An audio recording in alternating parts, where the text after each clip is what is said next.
Okay, so this is 1984 part 1. In the other video I said 1985 and I hadn't realized until I actually saw the video. I was like, what the fuck? Anyway, we only have 10 minutes. Let's not. It's okay, so. Disclaimer. English is not my native language, so there are some words that I'm gonna mess up. Just bear with me, please. Okay, so. It was a bright, cold day in April, and the clocks were striking 13.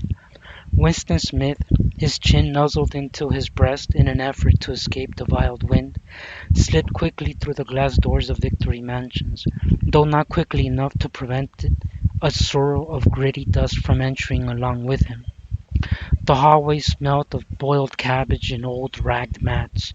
At one end of its colored post, at one end of it a colored poster, too large for indoor display, had been tacked to the wall. It depicted simply an enormous face, more than a meter wide, the face of a man of about 45, with a heavy black mustache and ruggedly handsome features. Winston made for the stairs. It was no use trying to lift. Even at the best of times it was seldom working, and at present the electric current was cut off during daylight hours. It was part of the economy drive in preparation for hate week. The flat was 7 flights up, and Winston, who was 39 and had a varicose ulcer above his right ankle, went slowly, resting several times on the way. On each landing opposite the lift shaft, the poster with the enormous face gazed from the wall. It was one of those pictures where it was one of those pictures which are so contrived that the eyes follow you about when you move. Big Brother is watching you, the caption beneath it ran. Inside the flat, a fruity voice was reading out a list of figures which had something to do with the production of pig iron. The voice came from an oblong metal plaque, like a dulled mirror which formed part of the surface of the high-hand wall. Winston turned the switch and the voice sank somewhat, though the words were still distinguishable. The instrument, the telescreen, it was called, could be dimmed, but there was no way of shutting it off completely. He moved over to the window, a smallish, frail figure, the meagerness of his body merely emphasized by the blue overalls which were the uniform of the party. His hair was very fair, his face naturally sanguine, his skin roughened by coarse soap and the blunt razor blades in the cold wind of that had just ended. Outside, even though the shut window pane, the world looked cold. Down in the street, little eddies of wind were whirling dust and torn paper into spirals. And though the sun was shining, dear Lord, and though the sun was shining and the sky a harsh blue, there seemed to be no color in anything except the posters that were plastered everywhere. The black mustached face gazed down from every commanding corner. There was one on the house from immediately opposite. Big Brother is watching you, the caption said, while the dark eyes looked deeply into Winston's own. Down at street level another poster, torn at one corner, flapped fitfully in the wind, alternatively covering and uncovering the single word, Ingsoc. In the far distance a helicopter skimmed down beneath the roofs, hovered for an instant like a blue bottle, and darted away again with a carving flight. It was the police patrol, snooping into people's windows. The patrols did not matter, however, only the thought police mattered. Behind Winston's back, the voice from the telescreen uh, was still babbling away about pig iron and the overfulfillment of the ninth three-year plan. The telescreen received and transmitted simultaneously. Any sound that Winston made above the level of a very low whisper would be picked up by it. Moreover, uh, so long as he remained within the field of vision which the metal plaque commanded, he could also be seen as well as heard. There was, of course, no way of knowing whether you were being watched at any given moment, how often or in what system, though the thought police plugged in on any individual wire. was guesswork. It was even conceivable that they watched everybody all the time, but at any rate, they could plug into your wire whenever they wanted to. You had to live, did live. Uh, hmm, from habit that became instinct, in the assumption that every sound you made was overheard, and except in darkness, every movement scrutinized. And that's as far as we're going to be able to go for today, 5 minutes. Now, what I would be able to, or what I was able to catch, again, obviously, this is a two-way street. Please add anything that I might have missed or anything that I did wrong. I'm sure there's a lot of things.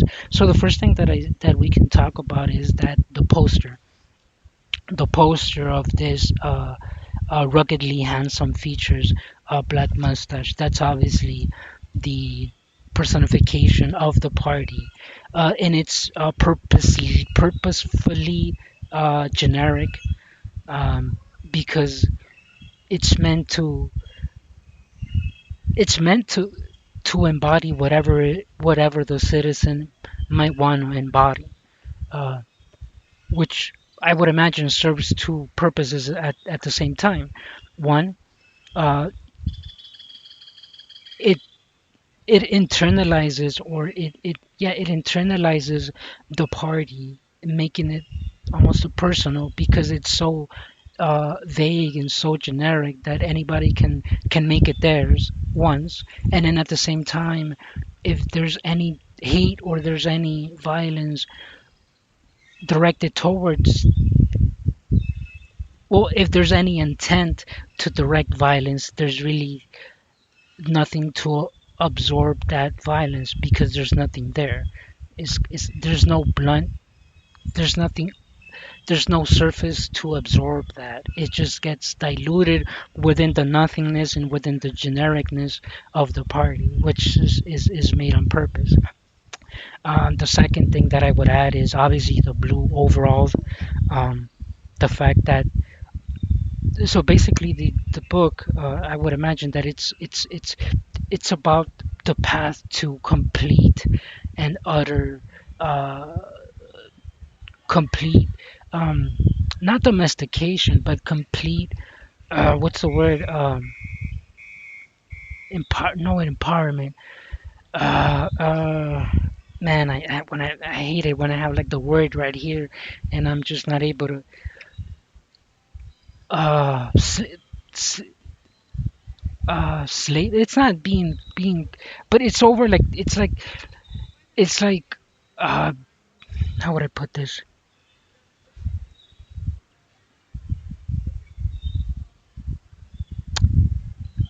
It's the control, the complete control, not just the body, but the mind and the soul.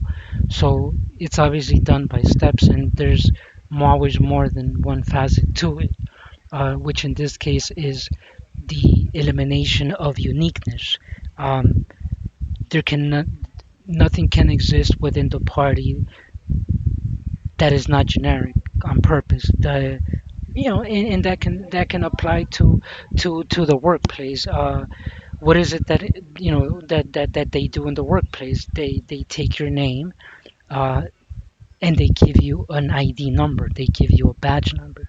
That that that depth of your uniqueness is sort of what Orwell was getting at, obviously at a much higher level. But this is kind of what I'm able to grasp, that depth to the uniqueness of the individual.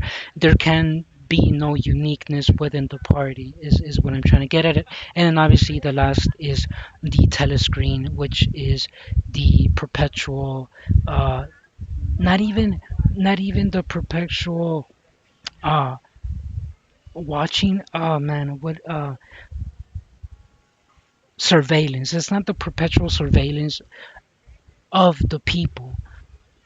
It's for the people to think that the party even has enough structure or manpower to be able to perpetually surveil them. It's like there's unfortunately it's already 10 minutes. Man, I gotta do this. Okay, so we're just gonna give it 2 more minutes just for today. So basically, there's this concept which was a panopticon. It was originally used as it was a structural architectural structure intended to be implemented in a prison environment where the prisoners were put in a position or were put in like physically that the prison was made in such a way that the prisoners really had no way of knowing when they were being watched and when they weren't being watched. So they basically had to assume that they were being watched all the time, which is kind of not the same thing. But I mean, what I would argue is that Orwell kind of weaponized that perpetual surveillance by them thinking that they're always surveilled. It comes to a point where you start basically policing yourself, which is the whole point of it.